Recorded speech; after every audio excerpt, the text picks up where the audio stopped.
आज हम बात करने वाले हैं जनन की मुख्य विधियां। पहले तो जनन की बात करते हैं। जीव दृष्टि में अपनी जाति की निरंतरता बनाए रखने के लिए अपने समान संतति उत्पन्न करते हैं। इस प्रक्रिया को जनन कहते हैं। इतना तो हुआ। अब बात करते हैं जनन की विधियां।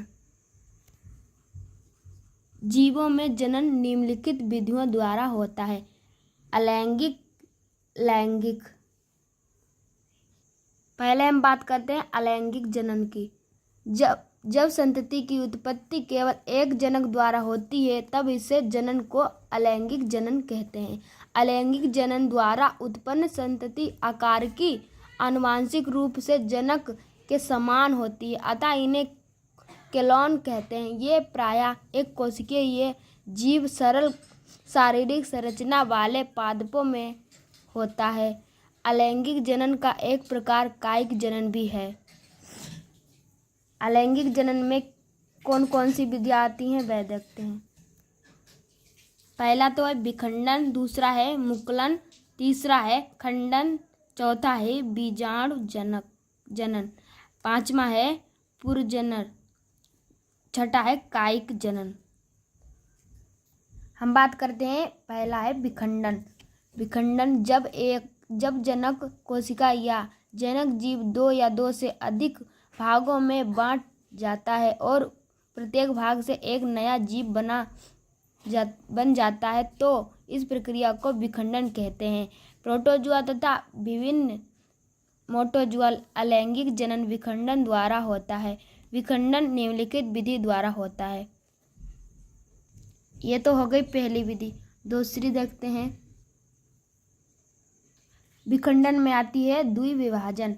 द्विविभाजन में है एक प्रत्येक कोशिका का दो समान संतति कोशिकाओं में विभाजित होने द्विविभाजन कहलाता है। यह जनक कोशिकाओं के समान होती है। द्विविभाजन द्वारा जनन अनुकूलन परिस्थितियों में होता है। विभाजन के तल के आधार में द्विविभाजन निम्नलिखित प्रकार का होता है।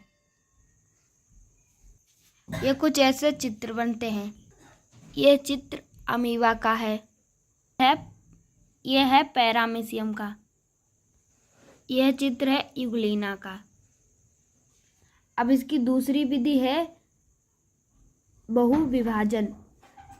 प्रोटिस्टा के कुछ सदस्यों जैसे मलेरिया परजीवी प्लाज्मोडियम में विभाजन बहुखंडन द्वारा होता है, जिसके अंतर्गत जनक केंद्र बार बार विभाजन के फलस्वरूप अनेक संगत कोशिका का निर्माण करते हैं। एक जनक कोशिकाओं में लगभग 1000 संतति कोशिका निर्माण होता है तथा प्रत्येक संगत कोशिका निर्माण होता है इस वयस्क में परिवर्तित होता है। यह इसका कुछ चित्र है। अब बात करते हैं मुकुलन की, यानी कि दूसरी विधि की। ईस्ट के कोशिका कवक हैं, इनमें मुकुलन द्वारा अलैंगिक जनन होता है। इस विधि में जनन कोशिका पर वाय वृद्धि अथवा कलिका निर्माण के द्वारा एक मुकुलन का निर्माण होता है। मुकुलन पूर्व विधि करने के लिए पश्चात जनक कोशिका से पृथक होकर स्वतंत्र जीव व्यापन करने लगती है और कुछ समय बाद जनक कोशिका की तरह कार्य करने लगती है। हाइड्रा में ऐसी विधि द्वारा अलैंगिक जनन होता है। यह चित्र है इसका। तीसरी विधि की बात करते हैं। तीसरी है खंडन। खंडन है तंतुबद्ध शैवाल, यूग्रेन्स, स्पाइरो वगैरह तथा पादप काय स्वतंत्र दुर्घटन बस दो या दो से अधिक खंडों में टूट जाने पर प्रत्येक टूटा हुआ भाग एक नया थैलस के रूप में विकसित हो जाता है, खंडन कहलाता है। चौथी विधि की बात करते हैं। बीजाणु जनन।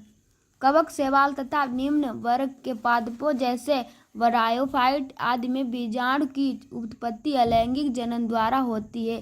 बीजाणु भित्ति युक्त ऐसी छोटी छोटी जनक संरचना है जिनका प्रकीर्णन वायु द्वारा दूर होता है। बीजाणु का निर्माण बीजाणु ध्वनि में होता है। बीजाणु निम्नलिखित प्रकार के होते हैं। 5वां है पुनर्जनन या पुनर्भवन। किसी जीव के किसी भी कटे हुए भाग से नए जीव की उत्पत्ति को पुनरुद्भवन कहते हैं। अमीबा, हाइड्रा आदि जीवों को यदि अनेक टुकड़ों में काट दिया जाए तो प्रत्येक भाग वृद्धि विभाजन द्वारा विकसित होकर पूर्व जीव बनता है। जटिल कार संरचना वाले जीव पुनरुद्भवन द्वारा नई संतति का निर्माण नहीं कर पाते हैं, क्योंकि इन जीवों की कोशिका विद्युत हो जाती है और उनमें विभाजन की क्षमता नहीं होती है। यह इसका चित्र है। कायिक जनन है। 6ठी है कायिक जनन।